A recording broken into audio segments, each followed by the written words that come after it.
আসসালামু আলাইকুম everyone, welcome back to my channel hours time. আজকে নিয়ে এসেছি খুবই সহজ এবং মজার একটি রেসিপি, গরুর মাংস দিয়ে তেহারি রান্না। আর এই তেহারিটা অনেকেই অনেকভাবে রান্না করে। আমি যেভাবে রান্না করি সেটাই আপনাদের সঙ্গে আজকে শেয়ার করলাম। এর জন্য প্রথমেই প্রয়োজন হবে গরম মশলা, আর গরম মশলাটা আমি ঘরেই প্রস্তুত করে নিয়েছি। 3 টেবিল চামচ পরিমাণ নিয়েছি জিরা, 1.5 টেবিল চামচ পরিমাণ নিয়েছি গোলমরিচ, 10টা লবঙ্গ, 8টা শুকনা মরিচ, 5 পিস নিয়েছি দারচিনি, 1 চামচ নিয়েছি রাঁধুনি, 1 জয়ফল আর 1 চামচ জয়ত্রী, 30টার মতো এলাচ, 3টা স্টার মশলা। এগুলো আমি না ভেজেই ব্লেন্ডারে পাউডার করে নিয়েছি। আর এখানে আমি 700 গ্রাম মাংস আগে থেকেই ধুয়ে পরিষ্কার করে পানি ঝরিয়ে রেখেছিলাম।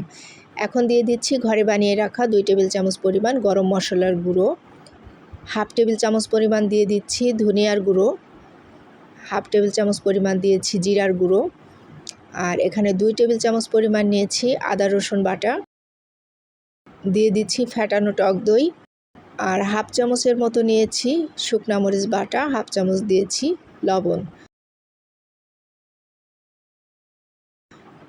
সব কিছু দিয়ে আমি খুব ভালোভাবে এটাকে হাতে মাংসটা মাখিয়ে 1 ঘন্টার জন্য রেস্টে রেখে দেব। আর এটা হাতেই মাখালেই মাংসের টেস্টটা খুব ভালো আসে। এটা সুন্দরভাবে আমি মাখিয়ে 1 ঘন্টার জন্য রেস্টে রেখে দিব। 1 ঘন্টা পর চলে যাচ্ছি রান্নায়। তো প্যানে দিয়ে দিচ্ছি 1/2 কাপ পরিমাণ সয়াবিন তেল, আর এই তেলটা যখন গরম হয়ে যাবে এর ভিতরে আমি অ্যাড করে দিব 1 কাপ পেঁয়াজ কুচি। পেঁয়াজ কুচিটা দিয়ে আমি খুব ভালোভাবে লো আঁচে নেড়ে চেড়ে এটাকে বেরেস্তার মতো করে ভেজে নেব। হালকা ব্রাউন কালার চলে এসেছে, এখন আমার বেরেস্তাটা প্রায় ভাজা শেষ। আর এর ভিতরেই আমি দিয়ে দিব মাখিয়ে রাখা গরুর মাংস, মশলা দিয়ে যেটা মাখিয়ে রেখেছিলাম। আর এই মাংসটা দিয়ে আমি খুব ভালোভাবে নেড়ে চেড়ে পেঁয়াজের সঙ্গে তেলের সঙ্গে মিশিয়ে নিচ্ছি। আর যখন আমার মাংসটা মিশিয়ে নেওয়া হয়ে যাবে এটাকে আমি 5 মিনিটের জন্য ঢাকনা দিয়ে ঢেকে দিব। 5 মিনিট পর আমি ঢাকনা তুলে নিয়েছি। দেখুন কতটা পানি বের হয়ে আসছে। আর এই মাংসটার ভিতরে আমি কোনো পানি অ্যাড করব না, এই পানি দিয়েই আমার মাংসটা সিদ্ধ করে নিব। আবারও ঢেকে দিচ্ছি 10 মিনিটের জন্য। 10 মিনিট পর দেখুন আরও তেল বের হয়ে গেছে এবং মাংসটা খুব ভালোভাবে তেল ছেড়ে দিয়েছে। আমি এই তেলের ভিতরেই মাংসটাকে খুব ভালোভাবে নেড়ে চেড়ে কষিয়ে নিচ্ছি।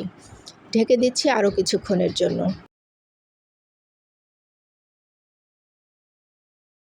আর এভাবে মাংসটা তেলের ভিতরে সুন্দর করে সময় নিয়ে কষিয়ে সিদ্ধ করে নিব। আরও কিছুক্ষণ পর আমি ঢাকনাটা খুলে নিয়েছি। আর দেখুন আমার মাংস থেকে পুরো তেলটা আলাদা হয়ে গিয়েছে এবং মশলাগুলো মাংসর সাথে মিশে গিয়েছে। আমি চুলাটা নিভিয়ে মাংসটাকে সাইড করে রেখে এটাকে একটা প্লেটে তুলে নিচ্ছি। প্লেটে তুলে নেওয়ার পরে এই তেলের ভিতরেই আমি চালটা ভেজে নেব। আর চালটা ভেজে নেওয়ার আগে এর ভিতরে অ্যাড করে দিচ্ছি 8 থেকে 10টা কাঁচামরিচ। আর এখানে কাঁচামরিচটা দিতেই হবে, কাঁচামরিচের ফ্লেভারটা খুবই ভালো আসে তেহারিতে। আমার এটা ফ্রোজেন করা কাঁচামরিচ ছিল, ডিপ ফ্রিজের সংরক্ষণ করে রেখেছিলাম, সেখান থেকে আমি মরিচটা দিয়ে দিয়েছি। মরিচটা ভাজা হয়ে গিয়েছে। আর এর ভিতরে আমি অ্যাড করে দিয়েছি 2 কাপ পরিমাণ পোলাওর চাল। আর পোলাওর চালটা দিয়ে আমি খুব ভালোভাবে এই তেলের সঙ্গেই নেড়ে চেড়ে মিশিয়ে ভেজে নিচ্ছি। প্রায় আমি 3 থেকে 4 মিনিটের মতো চালটা ভেজে নিয়েছি তেলে। আমার চালটা যখন ভাজা হয়ে গিয়েছে আর এখানে আমি অ্যাড করে দিয়েছি 3 কাপ গরম পানি, একদম ফুটন্ত গরম পানি দিয়েছি। আর বাকি 1 কাপ দিব জাল দিয়ে রাখা দুধ। আর দুধটা দেওয়ার আগেই আমি এখানে লবণটা অ্যাড করে দিলাম, 1/2 চামচ পরিমাণ লবণ দিয়েছি। আর এখন দিয়ে দিচ্ছি 1 কাপ লিকুইড দুধ। দুধটা আমি আগেই জাল করে গরম করে রেখেছিলাম, সেই দুধটা দিয়ে আমি 5 মিনিটের জন্য ঢেকে দিচ্ছি।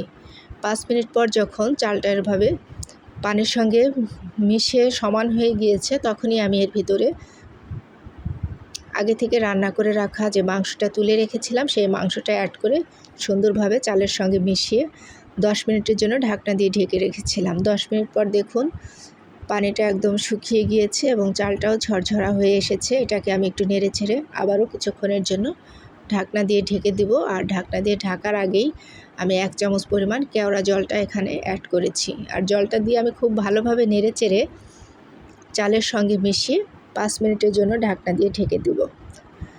5 মিনিট পর আমার রান্নাটা কমপ্লিট হয়ে আসছে প্রায়। আমি এটাকে সুন্দরভাবে নেড়ে চেড়ে চেক করে নিচ্ছি সব কিছু ঠিক আছে কিনা। আর দেখুন চালটা কতটা ঝরঝরে হয়েছে আর দেখতে অনেকটা সুন্দর হয়েছে। আমার রান্না শেষ। আমি একটা সার্ভিং ডিশে তেহারিগুলো সার্ভ করে নিয়েছি। আর দেখুন দেখতে কতটা ইয়ামি লাগছে। অবশ্যই আপনারা এইভাবে বাসায় রান্না করবেন, আর ভালো লাগলে অবশ্যই আমার সঙ্গে শেয়ার করবেন, কমেন্টে জানাবেন। ধন্যবাদ সবাইকে। রান্নাটা আশা করি আপনাদের সবার কাছে খুব ভালো লাগবে।